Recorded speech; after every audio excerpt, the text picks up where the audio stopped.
ছোটবেলায় দাদি বা নানির কাছে কতই না গল্প শুনেছি।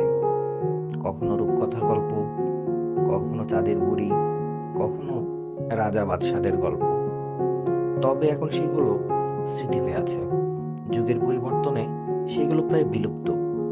তাই আজকে আপনাদের সাথে দাদির কাছে শোনা একটি ছোট্ট গল্প শোনাবো।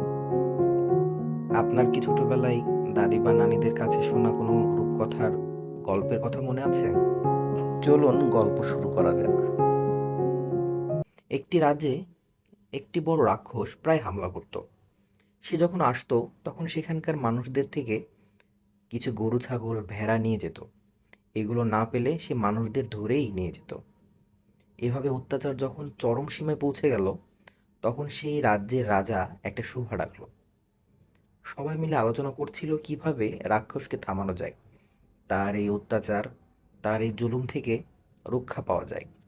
সে রাজা ঘোষণা করল যে এই রাক্ষসকে মারতে পারবে তাকে রাজ্যের অর্ধেক দিয়ে দেওয়া হবে।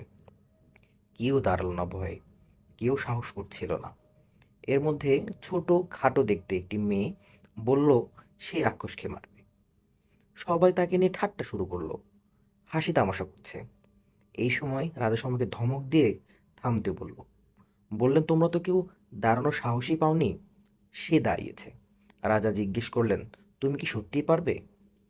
মেয়েটি জবাব দিল, জি জাহাপানা, তবে আমি এটাকে একদিনে মারবো না, ধীরে ধীরে পরিকল্পনা করে সময় নিয়ে মারবো। এই সময়টুকু আমি যেভাবে চাইবো সেভাবেই সবাইকে চলতে হবে। আমাকে রাক্ষসের জন্য প্রতিদিন কয়েকটা গরু ছাগল নিয়ে যেতে হবে। রাজা শর্তে রাজি হলেন। মেয়ে রাক্ষসের এই চিন্তা সে এখন বাস্তবায়ন করার জন্য রাক্ষসের রাজ্যে দিকে রওনা হলো। পথিমধ্যে লাল পাহাড়, নীল পাহাড়, হলুদ পাহাড়, এরপরে সাদা পাহাড়, সাদা পাহাড়ের পরেই কালো পাহাড়। সেই কালো পাহাড়েই রাক্ষসের বাড়ি। মেয়েটি ধীরে ধীরে পাহাড়ে উঠে গেল।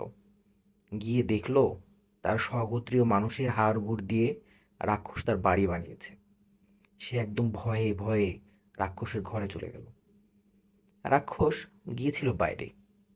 সে এসেই টের পেল কারো না কারো উপস্থিতি। হুংকার দিয়ে উঠল, হাও মাও খাও, মানুষের গন্ধ পাও, কে আমার ঘরে, কার এত বড় সাহস? রাক্ষস তার খাটের নিচে দেখতে পেল একটি বেটে মেয়ে। মেয়েটি ভয়ে ভয়ে বলল, মহারাজ, আমি একজন মানুষ। আমি আমার রাজ্য ছেড়ে চলে এসেছি আপনার কাছে, আপনার সেবা করতে। আমি আপনার সাথেই থাকবো। রাক্ষস বলল, হা হা হা, তুই কত বড় বোকা, আমি এখনই তোকে খাবো। মেয়েটি বলল, মহারাজ বিশ্বাস করুন, আমি আপনার কাছে এসেছি কারণ ওই মানুষগুলো আপনাকে দেখতে পারে না, আপনাকে ঘৃণা করে, আপনার কথা মতো চলে না। সেই জন্যে আমি আপনার কাছে চলে এসেছি এবং আমি আপনাকে প্রতিদিন তাদের কাছ থেকে গরু ছাগল এনে দিব। রাক্ষস চিন্তা করলো তার যেহেতু এখন আর সেই মানুষদের কাছে যেতে হচ্ছে না, তো সে বলল, ঠিক আছে, থাক তাহলে আমার কাছে, আর আমার সেবা করবি। আর আমার প্রাণ আছে ওই পাখিটার মধ্যে, আর তুই আমার প্রাণ পাখিটার দেখাশোনা করবি। এভাবেই কিছুদিন কেটে গেল। এদিকে মেয়ে তার আসল রাজাকে বলল, আপনার রাক্ষসের সাথে যুদ্ধের জন্য প্রস্তুতি নিন। এভাবে অনেক দিন যাওয়ার পরে একদিন মেয়েটি রাক্ষসের কাছে একটি খবর দিল। সে জানালো মানুষেরা নাকি রাক্ষসের বিরুদ্ধে যুদ্ধের জন্য প্রস্তুতি নিচ্ছে, তারা নাকি যুদ্ধের ঘোষণা করছে। এই গোপন খবর রাক্ষসের কাছে ফাঁস করে দেওয়ায় সে আরো বেশি আস্থা অর্জন করলো।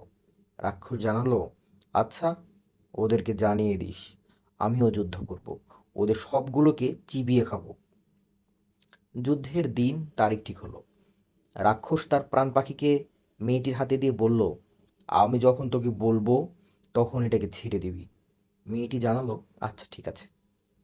যুদ্ধের দিন রাক্ষস যখন একটা একটা করে মানুষ ধরে খাওয়া শুরু করলো, চারিদিকে সকলে আহত হওয়া শুরু করলো, মেয়েটি তখন সেই রাক্ষসের প্রাণ পাখিটিকে হাতে নিল।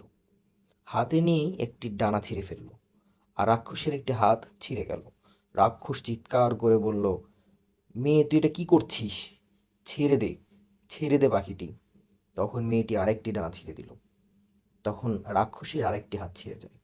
এভাবে একটি একটি করে তার হাত পা ছিঁড়ে ফেললো। রাক্ষস গড়াগড়ি দিতে দিতে মেয়েটির দিকে ছুটে আসতে থাকে। এমন সময় তার প্রাণ পাখিটার মাথাটাও ছিঁড়ে ফেলল। রাক্ষস মারা গেল।